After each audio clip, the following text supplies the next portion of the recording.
మేము 28వ తేదీ రోజే గవర్నర్ గారికి లెటర్ పంపించడం జరిగింది.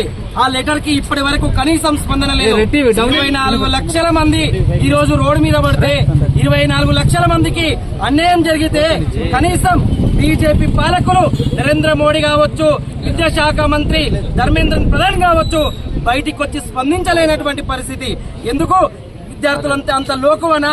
విద్యార్థుల చదువులంటే అంత దూరం ఎందుకు పెడుతున్నారని మేము ప్రశ్నిస్తా ఉన్నాం. 24 లక్షల మందికి భరోసా కల్పించాల్సిన ప్రభుత్వాలు వాళ్ళని రోడ్ పాలు చేస్తా ఉన్నారు. పేపర్ లీక్ అయిందని 30 లక్షల కొన్నామని చెప్పేసి స్వయాన కొన్న వాళ్ళే ఒప్పుకుంటే కనీసం ఎందుకు స్పందిస్తలేరని మేము అడుగుతా ఉన్నాం. ఈ రోజు ఎన్టీఏని రద్దు చేయాలి. నరేంద్ర మోడీ దేశ ప్రజానీకానికి క్షమాపణ చెప్పాలి. ఏదైతే నీటు వ్యవహారంలో అవకతవకలు జరిగినావో బాధ్యులపైన కఠిన చర్యలు తీసుకోవాలని డిమాండ్ చేస్తా ఉన్నాం.